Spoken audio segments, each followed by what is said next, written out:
Salut à tous, on se retrouve pour une vidéo spécialement consacrée au Klassiker qui aura lieu dès ce samedi entre le Bayern Munich et le Borussia Dortmund pour la première de Thomas Tuchel qui, pour rappel, a coaché aussi le Borussia Dortmund. Donc c'est une rencontre très particulière, surtout qu'il y a aussi un enjeu qui est présent. Du côté donc de Dortmund, ils sont à l'heure actuelle premiers en Bundesliga avec un point d'avance. C'est-à-dire qu'en gagnant ce match-là ou en faisant un match nul, ils vont un peu plus conforter leur place de leader, alors que le Bayern Munich, eux, s'ils gagnent, ils vont repasser devant et c'est très important. Si jamais le Bayern Munich a viré donc Nagelsmann, c'est pour avoir des résultats et très très rapidement parce qu'ils sont plutôt inquiets par rapport à la Bundesliga et aussi peut-être la Ligue des Champions. Donc ça, c'est quand même déjà une bonne chose à dire. Et puis évidemment, on va parler de monsieur Thomas Tuchel. Je ne vais pas vous cacher que je suis plutôt fan de ce gars-là, de ce qu'il propose en tant que coach. Son personnage est assez fou, mais surtout tactiquement, c'est un coach que j'admire énormément et ça me fait très plaisir qu'il est de retour. Maintenant, ça va être très très intéressant. Il y a des infos du côté de Bild qui sont sorties comme quoi il voudrait tout simplement dans un premier temps remettre beaucoup plus en avant Leroy Sané. Ce qu'il faut savoir, c'est que Sané, sous Nagelsmann, il jouait dans un rôle de numéro 10 ou en tout cas dans un positionnement plus axial que d'habitude. Tuchel voudrait le faire jouer sur le côté, dans son véritable poste, et il paraît qu'il est vraiment très fan du joueur depuis déjà pas mal d'années, depuis même l'époque où il jouait donc à City sous Pep Guardiola. Donc ça va être intéressant de voir comment il va essayer de relancer parce que pour moi, Sané est un joueur pétri de talent, mais depuis quelques temps, il est un petit peu perdu. Je pense depuis son départ de City où il a eu une longue blessure, il a du mal à vraiment retrouver son vrai niveau. Donc c'est un petit peu dommage et on verra comment il va l'utiliser. Ensuite, par rapport à Thomas Müller, il compte énormément sur lui et il voudrait, selon des informations encore une fois de Bild, le mettre vraiment en avant, le laisser son rôle de leader et on va voir comment il va l'utiliser aussi. Bon, après, par rapport à Müller, c'est pas forcément en termes de positionnement, c'est en termes plus d'importance et puis même par rapport à ce poste de numéro 9. Ça m'intéresse parce qu'on parle du fait que aussi Tuchel veut mettre donc Mané sur le côté. On peut potentiellement déjà imaginer donc Mané et Sané comme ailier, mais quand tu vois le niveau de Coman, tu peux te demander est-ce qu'il sera vraiment sur le banc. Ça, on ne sait pas trop. Et surtout, qui sera, comme je l'ai dit, au poste de numéro 9. Ça, on ne sait pas trop. Alors, il connaît déjà Choupo-Moting. Il aime bien ce joueur. C'est possible que ce soit lui. Maintenant, il faudra voir. Et ce qu'il faut savoir avec Thomas Tuchel, c'est que c'est un coach qui aime bien tenter des choses. Il aime souvent nous surprendre dans les gros matchs aussi. Pas forcément en faisant des folies assez dingues.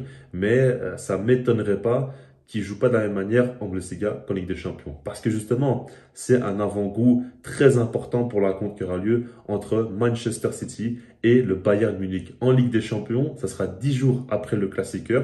Et ce qu'il faut savoir, c'est que le Bayern Munich va jouer 2 matchs entre-temps, 2 rencontres face à Fribourg pour donc la Coupe d'Allemagne. Et par rapport à ça, vu qu'ils vont jouer 2 matchs de suite avant la rencontre en Ligue des Champions, 2 matchs en 4 jours, ça va être assez serré pour eux, ça va vite s'enchaîner. Je pense très clairement que Tourelle va faire tourner et qu'on ne verra pas forcément l'équipe type.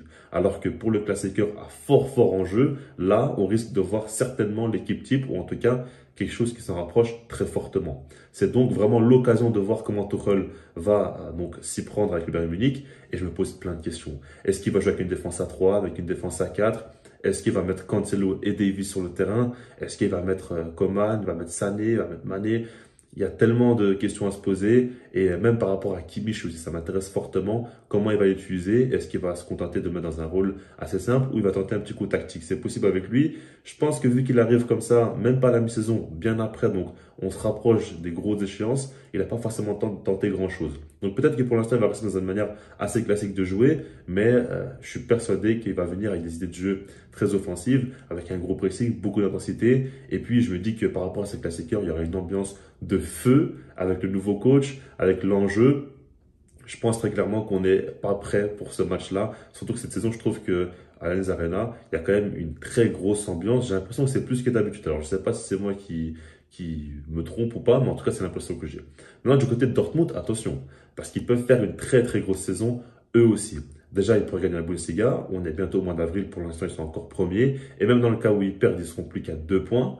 Donc, c'est encore jouable. Et la Coupe d'Allemagne, ils sont encore en course. Donc, ils pourraient faire un doublé national qui serait excellent.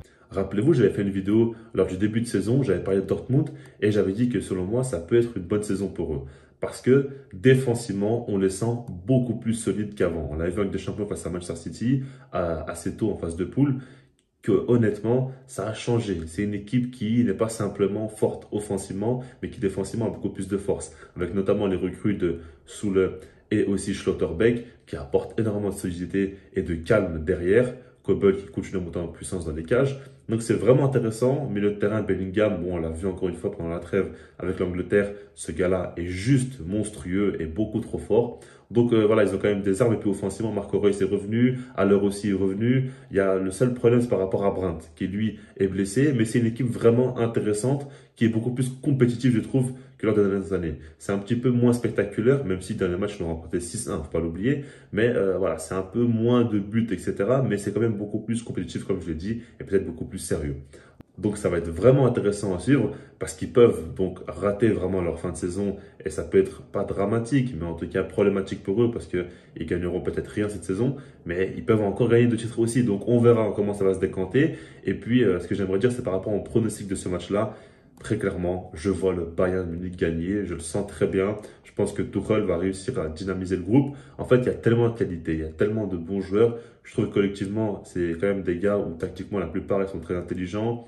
En fait, il ne faut pas non plus grand-chose pour les remettre à niveau. Et puis surtout, c'est pas comme si sous Nagelsmann, c'était catastrophique. Oui, il y avait une défaite face à Leverkusen de Xabi Alonso 2-1 lors du dernier match. Mais globalement, c'était pas non plus la fin du monde. Il y avait quand même de très belles choses aussi. Et il y avait quand même une petite montée en puissance, je trouve, jusqu'à là. Donc, pour moi, Thomas Tuchel va arriver, va dynamiser tout ça, va faire des bons choix parce que tactiquement, il est quand même très fort. Et puis, il va remettre les joueurs dans les bonnes conditions parce que quelques joueurs, pour moi, étaient un petit peu pas forcément sous-utilisés, mais il y a des questions à se poser. Là, ça va être intéressant à suivre. Et je ne vous cache pas que, comme je l'ai dit, j'ai très, très hâte de voir ce match-là. Je vous laisse là-dessus. Puis sinon, moi, je vous dis peace.